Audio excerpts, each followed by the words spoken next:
கதவை சாத்திட்டாங்க, சர்ச்சை சாத்திட்டாங்க, வீட்டை சாத்திட்டாங்க, ரோட்டை சாத்திட்டாங்க. பயம். நான் சொன்னேன் முதல் மாசம் கழித்து என்ன போட சொன்னாங்க. நான் சொன்னேன் நீ மாசம் கழித்து கழிக்கிறாங்க, ஜோபெல்லாம் வாங்கினாங்க. சிஸ்டர் நீங்க ஏழு பார்க்கலாம். சிஸ்டர் எஸ்டர் சிஸ்டர் வெளியிருக்காங்களா? சகோதரி இருக்காங்க. மாசம் கழித்துங்க. நோயை கண்டு பயப்படுறாங்க கிடையாது.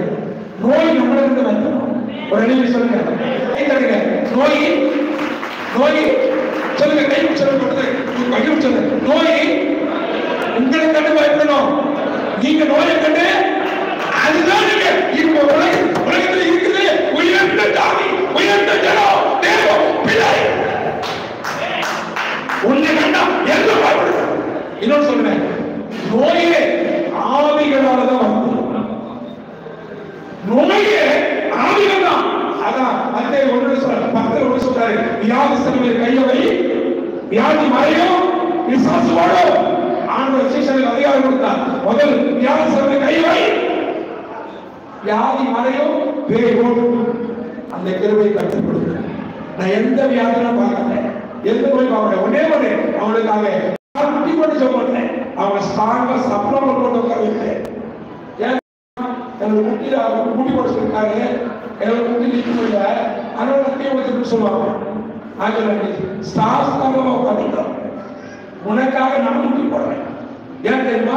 உன் நோய் மாறணுக்காக நான் குட்டி போட்டா என் பிள்ளை உனக்காக படிக்கும் போதாக அவன் தேவை என்ன அப்படின்னு சொன்னது. அப்ப நான் குட்டி போட்டேன். நீ சொல்லுவாங்க நான் குட்டி போட்டேன். எத்தனை பேர் இது மாதிரி உங்க விசுவாச மக்களுக்காக, உங்க சபையை சார்ந்தவர்களுக்காக, உங்க ஊர்ல இருக்க ஜனத்துக்காக நீ போய் குட்டி போட்டு உன் முகத்தை பார்த்து கர்த்தர் இறங்கி அந்த சோகத்தையும் விடுதலை கொடுப்பதற்கு கர்த்தர் உங்களை மாற்ற விரும்புகிறார்.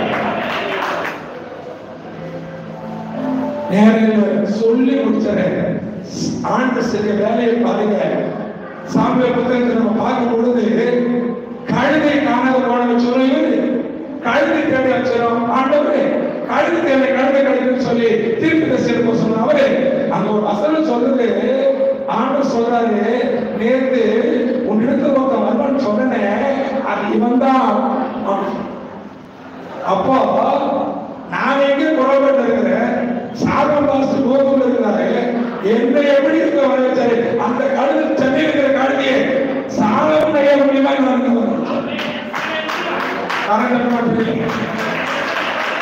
சென்னையில் இருக்க கழுதை மதுராந்தகத்துக்கு வரைக்கும் கொண்டு வந்துக்கிறாரு. அப்ப எப்படி படுவாரு? அவ சொல்றாரு, நேற்று சொல்லிருந்தல அவனா இவன் அபிஷேகம் பண்ணி இவன் தான் என் கருத்தை ஆளும். ஆனா ஒன்னு சொல்ற 10ஆம் அதிகாரம் இது 9 அடிக்க ஒன்னு சொல்ற 9 வாசிக்க நேரம் இல்ல. 10ல ஒரு வசனம் இருக்குது. அங்க பாருங்க, அவன் புறப்பட்டு போகும்போது வேற எதையுமா போறான். என்ன இறுதி சத்தியம் அவரே பண்ணுவாரா? நிச்சயமா பண்ணுவார். கைது சொல்லுங்க. உங்களை தேவன் சிந்தித்தா உங்க இருதயமே மாற்றப்படும். இறுதி மாற்றம் உலக உருவமே மாறிடும். எனக்கு எந்த மனுஷனையும் போட வேண்டாம். சொந்த பந்தமே வீடு வாசல் கல்யாண காசி நான் எங்க போனாலும் என்னை யாருமே போட மாட்டாங்க.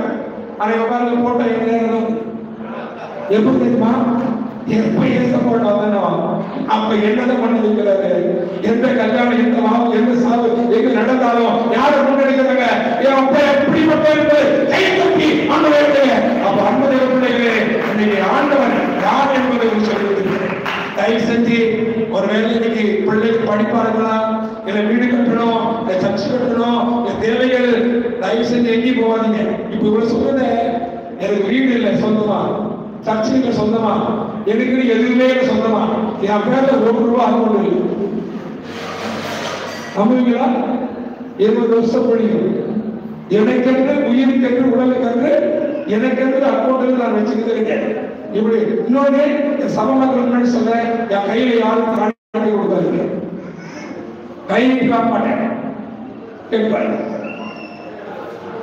என் கையில காணிக்கை கொடுக்காது, கை நீட்டி வாங்க மாட்டேன் அப்படி சொல்லுவேன். ஆனாலும் 1 2 இருக்கும்.